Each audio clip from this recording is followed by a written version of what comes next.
I do not know how he would have reacted to me, but I wouldn't have been mean or cold to him. I would have been normal, but it would have been awkward. It would have been awkward because he was excommunicated from the church and I was a member of the church. After his excommunication, I to a certain extent thought that maybe everybody was right until every boulder from the sky, from the heavens, fell even on me in a similar way that it fell on him. You know how I told you guys that I was a member of the church?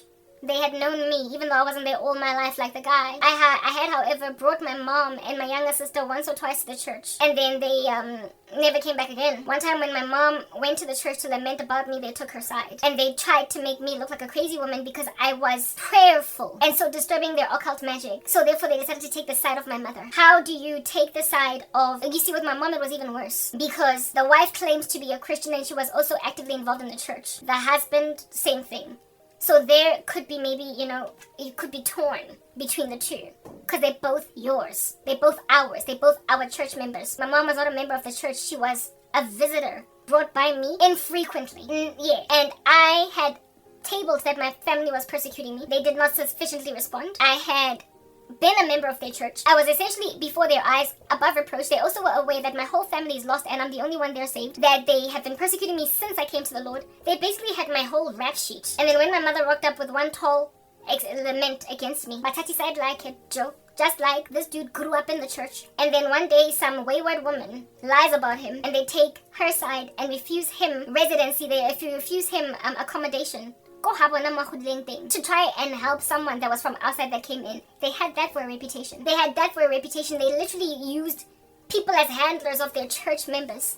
And they had a reputation of taking the sides of people that were mafigizolo at the expense of loyal folk that had been there all along. So when the boulders started to fall on my head, at that stage, I made a solid decision about what was going on with that guy. Because throughout the time when the church discipline was going on and the meetings were happening where they were calling him out and he wasn't even coming into the meetings, he stopped coming to Bible study, he stopped this and that, the other. I was already creasing my forehead. The thing that really threw me off my rockers, the biggest and the baddest, was the fact that he tried to go home and his parents were told by the church, shut him out. Don't open the doors. Yeah, that really got to me because I remember thinking, yo, Mina, if I was high and dry and I went back home to my mom and some stranger from the street convinced my mom not to let me back home and I had to trudge these streets by myself to figure my way out, I would literally hold such a big grudge against my mom for that, and I would certainly separate myself away from any ecosystem that would sow that kind of discord between me and my biological family. It was Stepfordy. It looked like the way that rules in the church are. If there is an immoral man among you, cast him out. Even if anybody does not hate mother, brother, father, that is biblical. That's why it was like a Stepford church. With Stepford wives, they are expected to act in the way that women are typically supposed to act. But we've got our own free agency, and every so often women rebel against their God-ordained roles. So to make a woman a Stepford wife is to, against her own will, force her to adhere to God-ordained roles. It's not a willing submission. So these people were not willingly submissive to God. They were creating Stepford disciples, and it was Stepfordy because rules were adhered to, but there was no gauging of shrewdness. There was no gauging by shrewdness as a snake, of deception, of a wily woman that is lying about a person whose story you have more of than her. You don't know her like you know him. Coupled with the fact that he's been giving you his side of the story, and initially he attended all the therapies, all the whatnots of the church. It was only at the juncture of refusing him access to his parents' house that he broke off contact with the church altogether. He refused to come to Bible studies. He refused to come to the meetings concerning him. What do they call this thing? The marriage counseling meetings between the pastor and the two of them. He stopped pitching to those marriage counseling sessions, and it was accounted against him as infraction to not attend those meetings when my birth parents that I grew up in the house of refused to let me go home so I could cool off for a brief season. His parents hurt him so much they betrayed him that he decided to react by cutting off the whole church. I understood where he was coming from with that response, and I was, like I said, perpetually creasing my forehead when I would listen to all these things that are happening in the church and the spirit of church discipline. It was all very Stepfordy, robotic, right? No real true consideration of human nuance. But it was when I was dealt with a similar blow at the hands of these people that I realized that I basically solidified the side I took pertaining that strange marriage that by the time I left the church, they were still together, they were still married legally.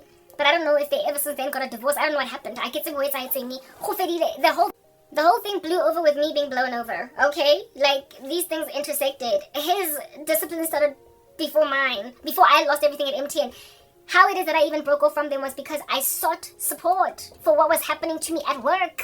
I was losing my job, my career, everything. And they didn't appropriately respond and I got mad. I got angry just like Peter. I was not given the kind of support and fellowship and love that I needed from my brethren. And so my response was to also be mad. I also got angry at the church's response to my sorrow. During the same time I was losing my job, they listened to my family instead of me when they knew that my family was persecuting me. And then they tried to make it look as they tried to basically justify what they were doing to me by saying that I am mentally ill because my family has checked me into a psychiatric hospital. As I was there, yo guys. At which point I then, because I got mad, I then started to confess and I sent a text message to the head honcho lady telling her that, look, I'm even aware that you're a little witch. I told her I know she's a witch.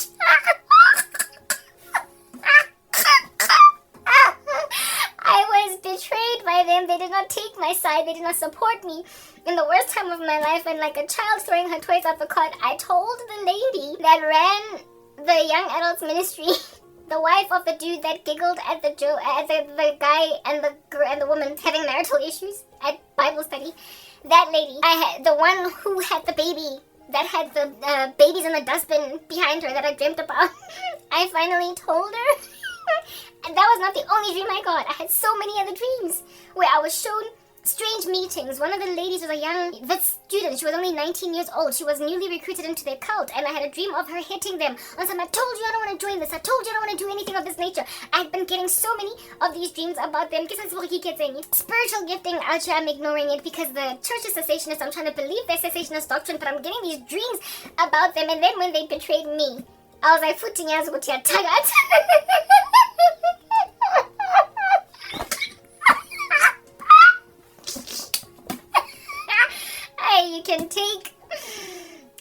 You can take the woman out the feisty, but you can't take the feisty out of the woman. I'm sorry, I've always just been feisty.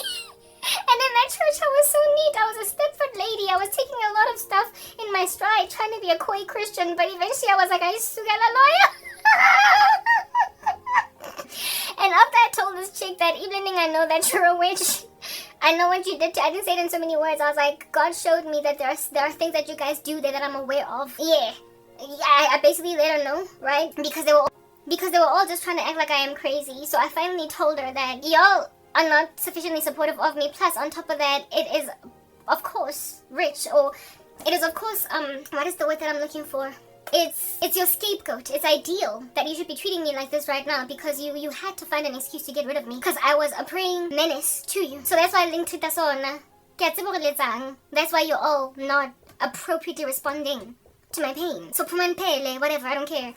And this woman, instead of responding to me because you see coward, she sent her man on me. She sent her husband on me. And the husband was like, Karabo, I really don't think what you're doing is appropriate. Why are you not threatening my wife, but what are you saying to my wife? She's really very upset. And I remember I didn't respond to him. I just left it at that. But I remember thinking, yeah, wena musadi, rich of you to send me your husband, I don't protect. That's what I don't have male protection. I don't have that covering. I moved. I didn't respond to the husband. She sent her husband on me. She said, she chose to send her husband, so I didn't respond to the husband because I was not about to enter into an altercation with a mediator, and also I was not about to enter into quarrelings and babblings after I dropped the bomb of I know what you did last summer. I'm not about to go and give them all the weight and girth of might that they needed in order to essentially incarcerate me for charges that are not true of me. And I then went on right ahead to continue to write about my experiences in my blog about some strange church that I attended where they were doing black magic, but I didn't call them out Galibito. When I was sitting at home, not fired, but suspended from my job because a whole bunch of things were happening at the same time for MTN and they were not supporting me regarding that. Yeah, when then I had just been suspended from my job and I was sitting at home waiting to see what in the world is going on, one of their members started stalking me where I stayed. Mind you, they didn't know. Nobody had ever come to my apartment. That apartment was only about 2 months old, 3 months old, and I had not yet had a turn to host Bible studies at my place. Plus, I was living in Four Ways, was quite a stretch away from Rodipo this side where the church was. So it would not have even been a favorite to come to for Bible studies because I was kind of like out of everybody's way. So if maybe I stuck around for a little minute longer, they might have gotten out of their way to come to see me in my apartment, but they never got to come to my place. They also did not have my home address because it was a new place. I had yet to register it anywhere. Do you understand what I'm saying? Not even the banks knew where I stayed yet, for crying out loud. And yet I got stalked by one of their ladies who came to my place buzzing and ringing and trying to come in. Buzzing and ringing at my gate, trying to come in, stalking me during the season when I was sitting at home ready, the walls were closing in on me and everything was really getting messed up. I was just eerily pursued by strange, weird occult practitioners. The lady of which was, yes, a member of that church, but she had a breakaway in her own neighborhood that she tended to attend more frequently than where it is that we were at. And again, I dreamt about her and her church. Illy, some red carpet, dizzy, heavy, occult driven. It's like people were wearing white, white hoodies, carrying candles, oming. And it was on the floor, red carpet all over the show, and red tells me witchcraft, lots of witchcraft rituals. And the church was scantily attended by parishioners who all looked like they were in a daze, a trance, like women, like there would be like maybe out of a church that could house easily on a packed Sunday, maybe 300 people in the pews. There were only like maybe 7 or 8 people, all just scattered in this church, and all of them were swaying front and back in a trance. It's like it was their victims, and I was among them until I snapped out of the trance, only for me to see walking up and down the aisles these people that are carrying candles in white robes, saying hum, hum, hum, while this woman is at the pulpit preaching, when a woman is not even supposed to teach or exercise authority over a man. But a woman can stand over other women. In all fairness, that church there was only women, so I guess for those reasons she could teach over women. But my goodness, yeah, when I saw that church, outside I then find myself go Roma, go Soweto, that is mixed with Rema, mixed with Grace Bible Church, mixed with basically it was Roma, Grace Bible Church, Rema, I made mention of that, and it was packed, kamohari, mara on the outside were Roman Catholic popes manning this entrance, refusing certain people to come in, and the only people that could come in were wealthy. They were arrived celebrities, and they were also people that were doing well in their careers in South Africa, with their Mercedes and their Bentleys parked outside. Mara, how can I get a thing? Instead of you walking straight into the church and then you sit down, it plunged into what looked like a canyon, an abyss, and these people all turned into a gloomy red-black as they were busy praising, worshiping, singing worship music, but they were in this abyss that was sunken. This church was next door to the one, this woman that kept on knocking on my door. Guys, I've seen stuff, yes. That was the Lord showing me that people in this country are attending one of 2 churches. Either one that is small, quaint, like a Baptist church, but it's full of rituals and people are not aware of it, or it's mega churches, and those mega churches want only the wealthy. Those mega churches are catering only to the needs of largely the wealthy, and all of them are in an abyss. When they go to church, they're as good as worshipping in the center of hell. That was the Lord showing me the state of the church in the country. And this woman that was busy knocking on my the gating, complexing through the security that I told don't let her in. She was a leader in that church over the women's ministry. It was a church in Randburg. Yeah, that was her breakaway church, but she also used to come to the one Yarona because that's, I guess, where she started out, but then the one in Randburg was closer to her. So this lady used to stay in my neighborhood, right? She was a Santonian. Therefore, they sent her. On me, guys. I've seen stuff as well. You're chilling in a cessationist church that does not believe in the gifts of the Holy Spirit. And then you dream about all their satanic occult magic stuff going down. And you're supposed to just ignore that? You're supposed to just act like, I ate that pizza, that's why I'm dreaming bad. When I saw that dream, after I saw that dream, Mom said, I was like,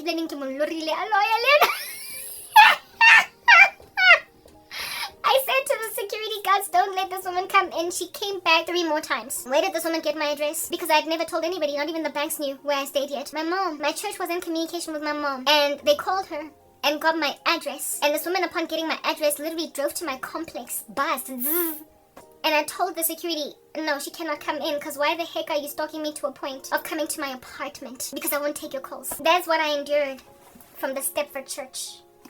That is only a piece of the story, a fraction. I've been through stuff, you guys. But when I say South Africa is dead, like an individual in the wilderness that Archer cracks their femur, so can't stand up, and then you die from starvation and end up getting gnawed away at by scavengers in the wilderness. We're yet to find your body, so there's all this admin to finally burying you. You are that thing. Because your churches look like what I saw in my dream. Because I had been to a Baptist church that is like straight and narrow when it comes to doctrine, and it actually kicked out a man out from church whose wife was lying about him and his parents were made to ignore him. It excommunicated a woman that needed help from them because I was being persecuted by my family and because my job was doing me dirty. And when they did me dirty, I, out of a spirit of I'm feeling very betrayed, upon telling them la lawyer, I then get sent husbands on me. I then cut them off, want nothing to do with them, and then I get stalked to the point of my address being found by one of the ladies in the church, and she comes to my apartment 3 times, even though I tell her through the security guards, I don't want her coming into my space. Those are your churches. The same lady of which I dream about running some cult in her little Baptist, running a cult in her little Baptist organization. Because it's not really a church now, is it? It's an organization. And then right next door to her, there's like a big fat chunky Rema. Is not a Presbyterian, sorry, but it's a Protestant mega church, so too is Grace. So Roma, however, is Roman Catholic, right? Roma Eliako Soweto, ne? Regina Mundi, yeah, that's what's good. Combination which is pretty much a combination of all the churches that I have ever attended all throughout my life growing up. And the Lord is like, the mega church system looks like that. It's as good as Roman Catholic and Protestants together, like they're fine, it doesn't matter, because they're not mine. When they go to church, they're just going to a satanic ritual. They're not my servants. And in the smaller, quaint churches, they are literally drowning parishioners in trances. Because the women in that church that were scantily scattered, chilling in different rows of different pews across that church, were all dizzy. And I was dizzy until I got snapped out of my dizzy and shown what's going on in this gangster church. The Lord was showing me,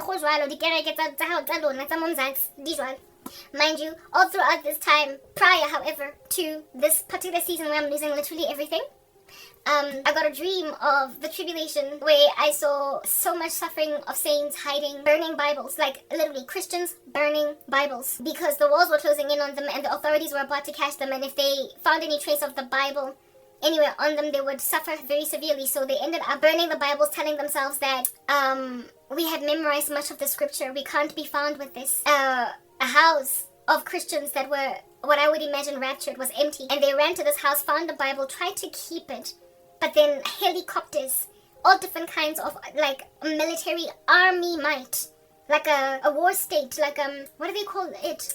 Not a war state, martial law state. Yeah, they had declared martial law. All the executive forces that can pounce on you under martial law were encircling this property so much, with these Christians hiding in this house, that they literally lit the fireplace in this house and burned the Bibles that they found in this house and the ones that they were carrying, so they wouldn't get, if they get busted, found with them. And in this weird, calamitous environment, my mom was walking very nonchalant, la-di-da. Nkare nasa utwi di tanka, nkare nasa utwi di helicopter, nkare nasa utwi kaka, gunfire, exchange of battle.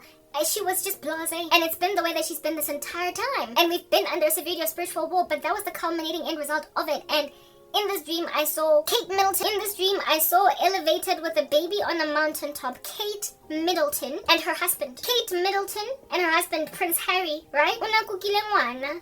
Wamshimani. Or was it it was a baby, like a new baby that they had, the two of them, and they were elevated on a terrace near this house where we were hiding as Christians, and they pretty much showed the world this baby. Kate Middleton and Prince Harry showed the world this baby, and there was something about this baby that was relevant in this dream. And I mean, Kate and Prince Harry, at the time of getting that dream, I was like, what are you showing me, God? Is Prince Harry the Antichrist? What's going on? Like, why? What's with their baby? Yeah, well, I couldn't figure it out. He's not the Antichrist. He can't be, because he doesn't fulfill many of the things that are needed to be the Antichrist. But the baby boy that they had, I can't, look, I'd be lying if I said it was a baby boy. It was a baby. I can't tell you if it was a girl or a boy. The baby was the key pivotal theme in this dream where we were severely persecuted, running away, with Bibles being buried, with Bibles being burned by Christians so they don't get found with them. So, does that couple have a boy child? Do they have a boy? I don't know. I know about Charlotte, right? That's the little girl that they got going down. Yeah, look, I don't know. Mara, ke bone those two ba tshwere ngwana. And if it's the Antichrist, then maybe ngwana bona ke Antichrist. But maybe what the Lord was showing me with that was not so much that their baby is the Antichrist, but that the Antichrist is going to come from the United Kingdom. That it's going to rise up out of the UK, the royal family, or maybe it was born to Kate and Prince Harry because it spoke of royalty. But the Antichrist is, what do you call this thing? He's a little horn that then becomes a big horn. So he's not necessarily a known public figure. So it can't be that he is the child of royalty. Maybe what the Lord was showing me was that he is royalty in a spiritual sense, case that he's the Antichrist, but he will reign from Great Britain or from Europe, from that space, because they had just given birth to this baby. Like, yo, it might not be a direct interpretation, but that's what I saw in my dream. In this one season. So that's when I started to take my spiritual gifting seriously, and that's when I started to be like, as in, rubbish nonsense, eh? And I have not had a church ever since. I've been getting persecuted like no man's business, but this is the point that I'm getting to, okay? This here is Yom Zansa freak to suit, okay? Is Yom Zansa the freak to yella? Is Yom Zansi di, huh? That's Yom Zanzai, yeah, with a twang. You look the way that they look. I'm on 8% battery. I'm gonna move over to the other phone, guys, because I need to just keep talking without having to charge. Hey, what's up? I'm recording on a different phone now. Not much has changed actually. Maybe the coloring, perhaps the sound, the audio quality might also be different, but they're both Android devices, so I don't think that's going to be a thing. This phone is more stable, that's why I am insistent upon keeping it running instead of this one, because Lena, the battery is diminished in spite of me plugging it in, whereas this one, the battery does not diminish. Also, my eye color has changed because this here, I don't have internet in this place to use the plainer eye color that I have over here. So I've got like a bluish color, but I might change even that on CapCut. So there are nuances that are different in this space, but it's largely the same stuff.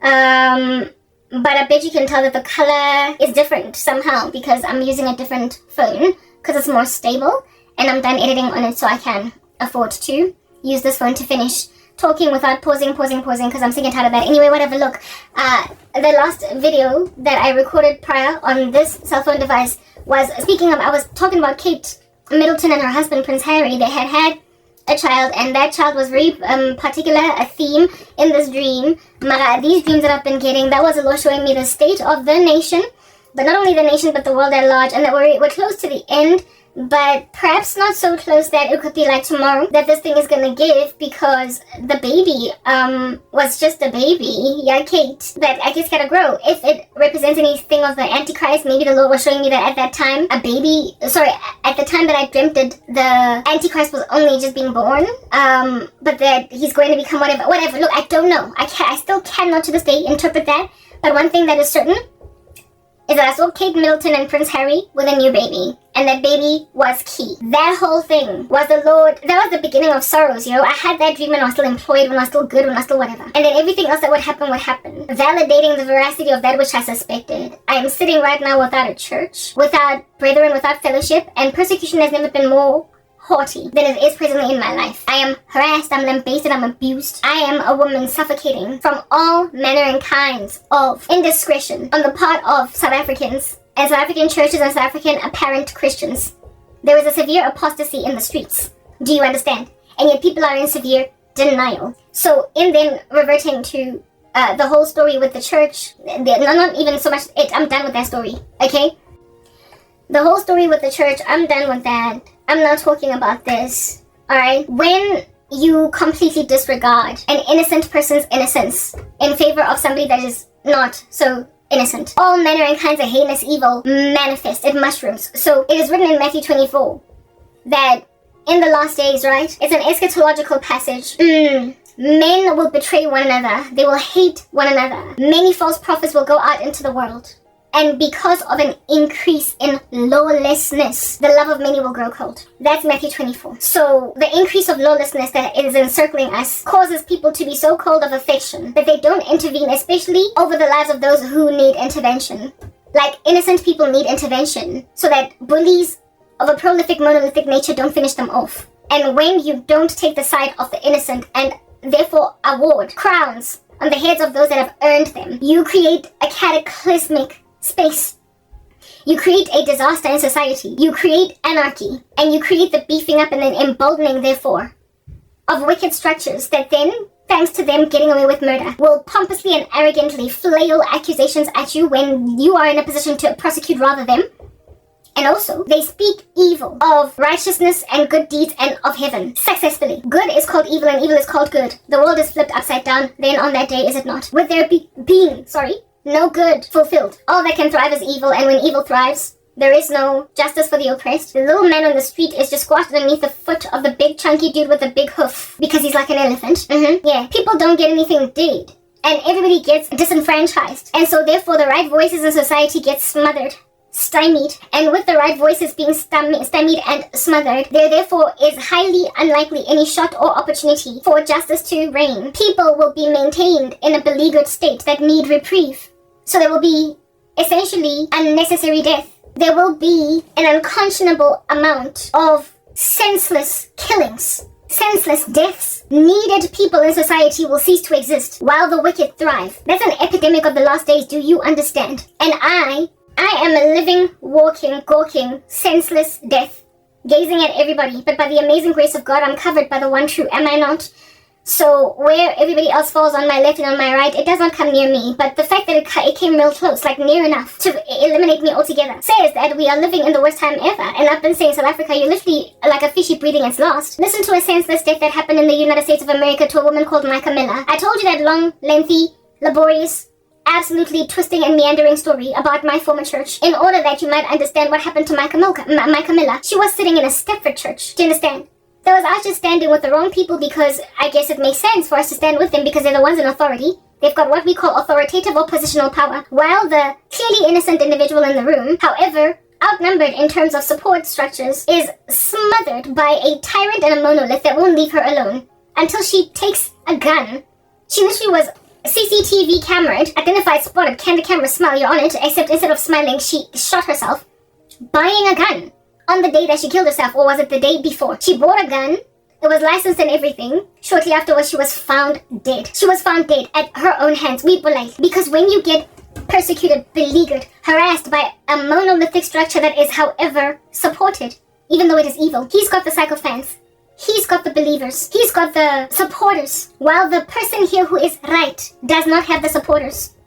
That person will feel beleaguered like there is no justice coming, like I will never breathe, I will never catch a break, I will never be okay. And so a mother takes her life in spite of what that might do to her children. When you feel overwhelmed by an impending cloud that will inevitably darken everything in your ecosystem and you feel like there's nobody that's going to give you even a sliver of sunlight, before that cloud catches up or before it engulfs you whole, rather than die a painful, slow death of depression and macabre where nobody's coming for you, you must just be subjugated to the tyranny of crazy people. Sometimes you feel in that listless state, like you need to take matters into your own hands, and then you kill yourself. The lack of justice awarded Micah Miller under the hands of that nasty charlatan killed her because he had sycophants. There was evidence that he was wrong, and nobody stood with her.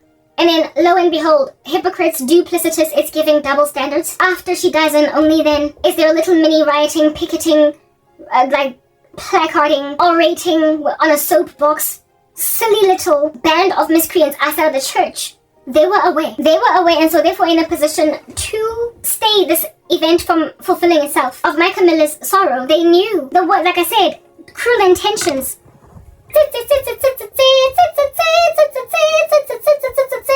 Throughout this man's preaching, pastoring, and all that jazz in a church where he was supposed to be made to step down. You can be a parishioner, but please, you cannot for the life of us be a pastor, be maintained in that position because you are no longer fit to preach. But he was maintained while people kept on watching the videos of Micah online, taking the side of a person that is clearly wrong. We are dealing with Stepford all over in these streets, aren't we? Until a woman is dead. If I had committed suicide, I wonder what my church would have done after excommunicating a woman that was clearly innocent. They might have, Karabo passed away, it's also very unfortunate. May she rest in peace. I hope the Lord will give her the rest that she needed. The Lord, She was misguided and misplaced for a season, and now she has lost her life because she was just so stubborn, but at least now maybe she's with the Lord. What would have happened? Like Papa, they would have excommunicated me, and because I would have died, just like it happened with Michael Miller, they very potentially may have been members of that church parishioners that would then decide to riot, picket, because of and I had a it was called my blog. My church was, what is the word that I'm looking for? They were stalking me. I get it, they did find my address, did they not? But my blog was something they could easily find. I never told them about it, but it was easy for anybody to find me, because in the search engine, if you typed in Karabo Hlongwane, you would find my blog. It was uppermost in the search, because of how it is that I created the website. But then after that event happened in my church, I made a decision to remove Karabo Hlongwane as my name and my about page on my blog, in order that people might not easily find me. So I changed it to Cranberry K, because I wanted to stop being so easily findable by people who are surveilling me for no other purpose but to be crazy nefarious. Yeah, that's what's good. Do you understand? But my church folk who were able to find me just by typing in my name, and so finding my blog, which was like literally number 2 on the search engine, Cruise Intentions. If at all I had passed away, if I had committed suicide, because literally the thing that they did to me, the excommunication, at the height of my sorrow, they were busy excommunicating me from a church. So basically they would have been at the height of abusing a woman that was already going through too much. I'm actually losing a job, I'm actually losing family, I'm actually losing a place to, but everything was falling apart in my life. And then they do that to me. If I had killed myself, there might have been some sober person in the church that would have been like, seriously, are we going to be such a Stepford church? Are we going to be so stoic? Are we going to, in the spirit of fulfilling Bible religious rules, ignore that a woman committed suicide at the height of sorrow in her life, when as the body of Christ, we were not there for her? Like, what happened? How in the world did things get to the point of Karabo committing suicide? Like, why did she have nobody? And why at the height of her sorrow did you excommunicate her for? Listen, what was the reason that they excommunicated me?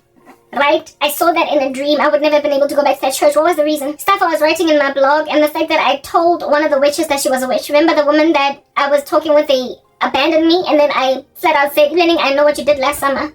Based on that, they excommunicated me. And of course on the fact that I was writing stuff in my blog about the church, even though I did not mention the church by name. I just merely said, there was a church I was attending and this kind of stuff is happening over there. And so based on what they called my heresies, they declared me an infidel, and therefore in a meeting with church members, excommunicated me just like they did with Peter.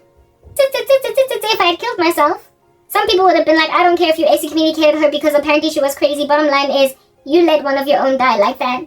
Like, you left it to, like, the body of Christ is not supposed to operate like that. We're not supposed to have random suicides just popping up out of the woodworks because there was nobody there for a saint.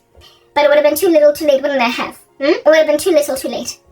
Remember I told you that the other church that I dreamt about, that lady whose church in Randburg, I once went to Hlongwane, right? Yeah, okay. I told you that in her church, everybody there was like dazed in a trance. Everybody was in a trance-like state. A little catatonic demeanor. That's what they did as well at that church that I was in, that Baptist gangster joint. Abantu were in a trance, in a daze, enough to not be able to see that this was a cult instead of a church. And women were strangely infertile in a way that just was not the case in many other churches. It was a community of infertile white women. And for the life of me, I could not understand why there is so much infertility in this church until I got a dream about it. They were dazed, too dazed to realize that you come here, you lose your womb. They were dazed, too dazed to realize that you come here, the smallest little mistake and you get excommunicated. They were dazed, too dazed to realize that this is stoic, it's not churchy. You can't hate drums and a guitar for no other reason than the fact that they are apparently the devil's instruments. If somebody in the church that has joined your church can play the guitar and insists or wants to serve in the ministry with her gifts and her talents, but you don't want to sound like Rayma, you don't want to sound like, you get my point, you don't want to sound like Grace, because you want to maintain a biblical Christianity that looks like the real deal and not a charismania. Yeah, that was what was going on over there. Micah Miller passed away because of the kind of stuff that happened to me at my old church. You are out here taking the side of the obviously wrong person. An individual is clearly above reproach. They have not done anything in your face to evidence that they deserve this kind of treatment, and if they are getting it, you are taking the side of people because they've been around for a minute. So apparently, people are without error or potential or prospect for error in them insofar as they've been your pastor for 20 years. Is that what we're giving? Is that what we're doing right now? You went and you grabbed one of your newest parishioners and you treated them like the scum of the earth, bubblegum beneath your feet. And when then she emigrated away farther and farther from the church, you acted like it was good riddance because, I mean, after all, her prayers are annoying, aren't they? They will be annoying, those prayers of a saint, when you are a cult, when you are a devil organization, when you are a secret society fronting as a church. You will be annoyed by a praying saint. You will. And I've always been that praying fever bite. I've always been that tsetse fly. So anyway, Satani. Either by reverse psychology or flat out in my face I get me spoken bad to, down to, and in some case I even got excommunicated. It's the 21st century church, and even in the latter part of it, it is Isonto, La 2025, the last days, the end run, the ones who are gonna make it into the rapture. The churches out in these streets be looking something like that. Something like that. Yeah. Louis Vuitton as opposed to back in the good old fashioned days. Oshapa is Louis Vuitton mara baby. Cause Wabina, that is what is good, right? So with that being like a whole total thing, comprehend that if you don't award a crown on the right head and that particular regal figure or structure dies, you are killing more and more holy priesthood, royal nation, people that are important for a country, people that are necessary for an ecosystem to thrive, people that are healing, people that are nursing and doctoring in any ecosystem. You are eradicating them. You are eradicating needed souls, nurturing moms. You are eradicating present dads, responsible patriarchs, responsible stewards of the earth. You are neutralizing them. Out of Micah Miller and her ex-husband, the one that was best for the earth to be maintained as a going concern was Micah. And yet she died at her own hands because she was denied justice under the church and felt beleaguered by a structure that would engulf her like a black cloud if she did not take herself home, because she felt like taking herself to Jesus was her only justice, because the earth will never get to a point of awarding it to her. After all, they're busy sitting a cold child in winter.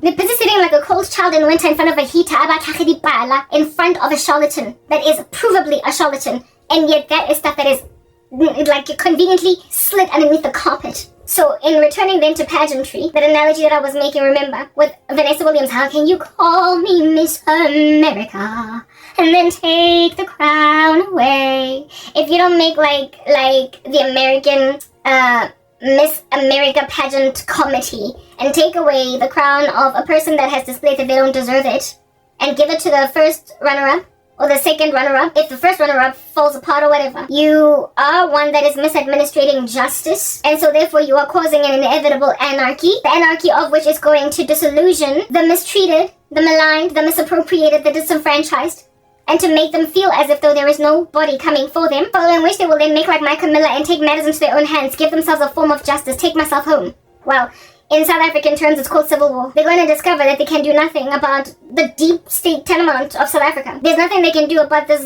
deadly country. It's absolutely nothing. But for take up arms. I did tell you guys that you are literally gawking and looking longingly and lovingly into the face of a catastrophic civil war that is going to lay your nation so prostrate at the mercy of war disaster that it is going to take so many decades to rebuild that only your Gen Alpha babies, essentially the ones that have just popped out of the belly day before yesterday, are the only ones that are going to have some kind of a semblance of a normal South African existence. Libalanga, Gen Z, Joy, Gen Millennial, Millennial, Gen X, and I mean, of course, the boomers are going to die because of the bombs. It's going to get bad. Maybe not bombs. South Africa is not a nuclear state. We don't have that kind of arsenal weaponry. But we do have little mini rifles and AK-47s. We've got little tear gases. We've got Molotov cocktails. We've got hands that are like Velcro that just stick to stuff and get out. We've got whatever it is that they use in order to bomb ATMs. And that's going to be out here bombing your house down. You are going to live Habutok. Do you understand? And this war is going to end only because those who are presently stubborn and recalcitrant to correct their actions are going to end up with war fatigue until they concede. But by then, you are going to be looking at rubbles for downtown Joburg. You are going to be looking at rubbles for Gugulethu. Largely the Kasis are going to be massacred, but as a result of bitterness as to the Kasis being brought to the ground, they're then going to, immigrate into the burbs and then lambaste Santon. That is how South Africa is going to lose its standing as Africa's most industrialized economy, because you can't be maintained as an industrialized economy now, can you, when there are craters in your highways created by bombs, created by fighting, created by war activity, the war of which is right inside your own four walls or so. All that can be done for you internationally is the same kind of work that the UN or Amnesty International or maybe the little funding mercies of European or Western nations, basically, European countries or even North American countries can do for you. You're fighting within yourselves, among yourselves, so it's very hard to take a side now, isn't it? It's very hard. They will take a side. They will take the side of the people who are right, but they will also be beleaguered. They will also be run over. This nation is headed for a cataclysmic civil war. And ladies and gentlemen, I'm not going to be here for it, because Lot is extracted out of Sodom before fire and brimstone. Sodom of which is eliminated because of sin, right? The days of Noah, the thoughts and intentions of mankind were evil continually. You are destroyed for sin within your own carcasses, within your own bones. It is a bacteria metastasizing in your own bones. It is eating away at your flesh, and it is finishing you. You are self-defeating. And a self-defeating structure awards no justice. It takes a whole cool 3 decades to admit who is right and who is wrong. Like that analogy that I made with the parents who had a derelict kid all the way up until matric that turned a new leaf at varsity, refusing to let that kid finally take her position as queen. When the star student and the star child goes awry and becomes a junkie, when you refuse to put the crown on the former derelict, now turned sober citizen, you endure through anarchy for the duration of time that you refuse to award the right crown on the right head, the whole country, for as long as a parent takes to admit that my historically irresponsible child is not the only one that's responsible, however long it takes for that parent to get there. In other words, if it takes up until that kid is in their middle age, that's how long it's going to take for structures to be torn down, a nation to be made to get on its knees and grovel and beg. And in South Africa, those of us who were not previously the darlings of the land now are, or could be, and yet there is no one prepared to acknowledge that as a thing. So unlike Vanessa Williams, look at you being Miss America, and then keeping your crown despite the money and the couch. You're gonna be maintained as a president even though you are full of trash. Until the whole nation is bombed into oblivion, that's what. Until the country is bombed into oblivion, listen. This year is not gonna end well. Cruel intentions. That cruel intentions thingy-ma-bobby. The fact that people are content to sit on their chairs and read the truth of what's going on, and then listen to a person giving a speech that is a reproached charlatan. That is the travesty. It is the fact that you're not standing up to stop listening to that crazy speech, but rather you're filling up stadiums, listening to charlatan politicians.